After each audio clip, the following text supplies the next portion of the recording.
Today I show you how to embroider eyes on your doll. And that's actually not that easy because the eyes should be the same size and of course equally round. And my experience is that beginners in my classes often despair about this. So I hope I can give you a few tips today. You will need tear-resistant sewing thread for the pre-embroidering of the eyes, then 2 pins for marking, embroidery thread for the eyes, a pair of scissors, and a doll needle. And then you need a second needle that is shorter. I use a short doll needle for this, but you can also use a normal sewing needle. It just has to be a bit thicker than the average, so the thread doesn't get caught. Now we start by marking the position of the eyes with our 2 pins. How far apart you set the eyes is very much a matter of taste. There's no rule for it, but I always try to make them form an isosceles triangle with the mouth, just as a rough guide for you. Okay. And when you have found the right position, then you take some of your tear-resistant thread on the doll needle. I always use Nile Bond for this. I think it's the best yarn for doll making, but of course you can use any other yarn too. And now embroider a small dimple here where the pin is. That means I pull the pin out a bit and stick my needle in exactly at this point, and then through the doll's head once so that I come out here at the back of the head. You should come out high enough so that the spot will be covered by the wig later on. And instead of inserting the needle from the back poking around here, I'd rather pick up the front end of the yarn again so I can insert it very precisely right next to the first stitch, and the stitch should be 2 millimeters wide or 3 at the most. And now make sure that you come out at the back somewhere near the first thread. And then you can let it hang for now. We only knot them when we have set the stitch on the second side, because then we check again whether they really are the same height. So now we're going to do exactly the same thing here for the second eye.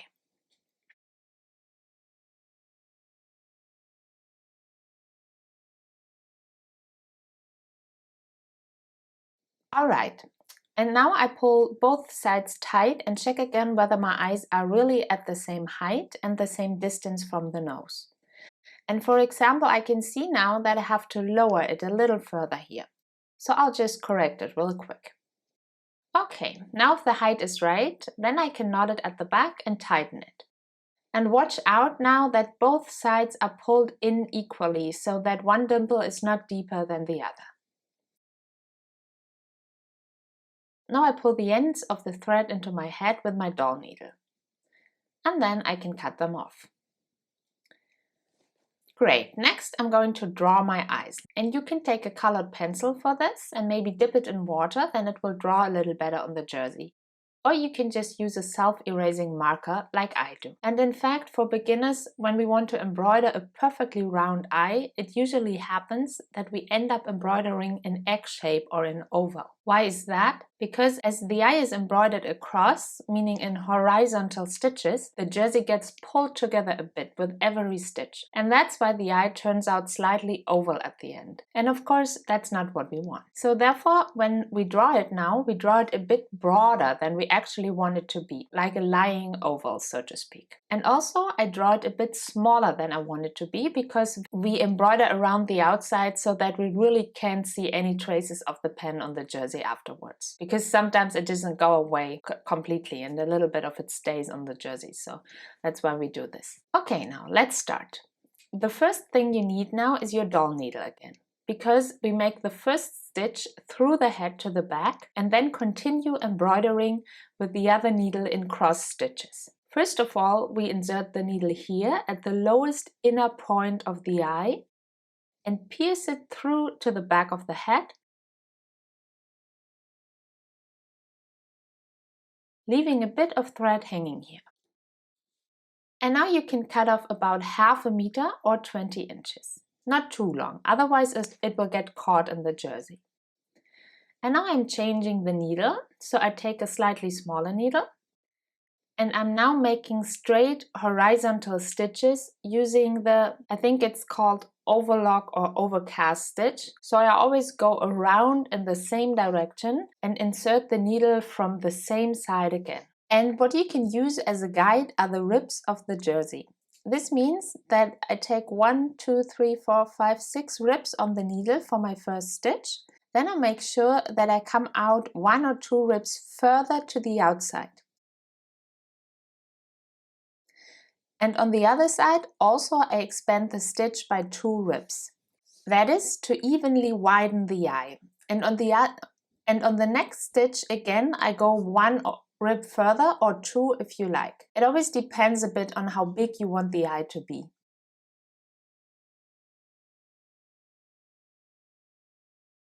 And here I also go 1 rib further on this side. This way I can get an even curve. And for the next stitch, I'll do this again. So I expand the stitch about 1 rib to one side, and then I insert the needle about 1 rib further on the other side. And when the eye is as wide as I want it to be, I stay at the same rib for 3 or 4 stitches. So I basically continue to embroider into the same rib. In case you notice that your needle always gets caught in the jersey and you can't really get it through, then it's because the needle is too thin. And in this case, you will need a wider needle. In case you have the problem that you get holes in your jersey here from embroidering, then your needle is too thick and you will need a thinner one. Basically, the needle has to match the thickness of the yarn well, so as not to leave any holes and not to get caught. And when I've made 3 or 4 stitches of the same width, I start to get more narrow again in the same way I widened up before. This means that if I first added 2 ribs here and then 1, I now take 1 rib less at first and then 2 ribs less on the second stitch, so that I get about the same curve here as in the lower part of the eye. Okay, this would be my last stitch now. In case you notice that the stitches have been drawn a bit unevenly, you can always go under here with the end of the needle like this and just jerk a bit to bring all stitches back to the same level, like to the same tension. And now I'm embroidering back again to smoothen out the edges in between the stitches. And to do so, I basically go exactly in between my first stitches now to achieve an even more even curve. Now you can already see that in the second round the eye is now beginning to bulge a bit and that it looks more even because you no longer have this gradation of individual punctures at the edge. Okay, and when you have reached the bottom again and are satisfied with your eye, then you can take the last stitch. And for the last stitch, again use your long doll needle and insert it here at the outer lower corner of the eye. And lead the thread back to the back of the head so that you are coming out near the starting thread. Now I wouldn't tie it in the back just yet, but rather wait until the second eye is finished in case you need to make adjustments. And for the second eye, look really carefully at which level you start. So it should be on the same height as the first eye. And you can help yourself if you want with a piece of tape. I have a washi tape here, but you can also use just regular adhesive tape, which is super easy to remove from the jersey. And you can put just some tape over here so you get a feeling that you are at the right height, because that's really hard to see at times. And even 2 millimeters too high or low will make it somehow look uneven. So if you stick this on here, then you can see exactly where you have to make the first puncture for the second eye. And now you embroider the second eye in the same way. Try to keep the same number of ribs or the increase of ribs as for the first eye, so that I get roughly the same curve. In case you really screw up and notice, okay, one eye will be totally crooked and that won't work at all, and you have to take the thread out again, then I recommend you to cut the threads completely open with the scissors and then pull them out one by one. Because if you try to fumble the long thread out, you put a lot of strain on the jersey and sometimes end up getting holes in it. In other words, cut all the threads that you have embroidered very carefully and pull out the short pieces of thread. This way the jersey will stay intact. Okay, and for the second eye again, the last stitch goes back to the back of the head using the long doll needle. And then you can go under all stitches again like this and even out the tension of all the stitches with the needle. And then of course you can finally tie the threads at the back of your head and sew them up. And then the eyes are basically finished. And if you like, you can now embroider a highlight. And for this, you need a white colored thread. You can use tying thread, for example. I forgot to say that in the beginning, I'm sorry. But if you already made a doll, you hopefully have some tying thread at home anyway. Or you can just use white cotton thread as well. Namely, we're just doing one single vertical stitch with it. And I always position it a bit in the corner of the eye. So not quite in the middle, but a bit further out.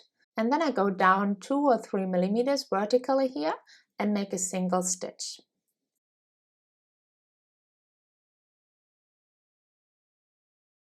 And on the other eye, this has to be done on exactly the same side so that the doll doesn't squint. Because the light source always comes from one certain side, and this is why the highlights or the reflections we're embroidering here are always roughly on the same side of the eye, so both on the left or both on the right. Okay, now my eyes are finally finished. I hope you enjoyed the tutorial, and if you did, please leave me a like or subscribe to my channel, and I hope to see you in the next tutorial.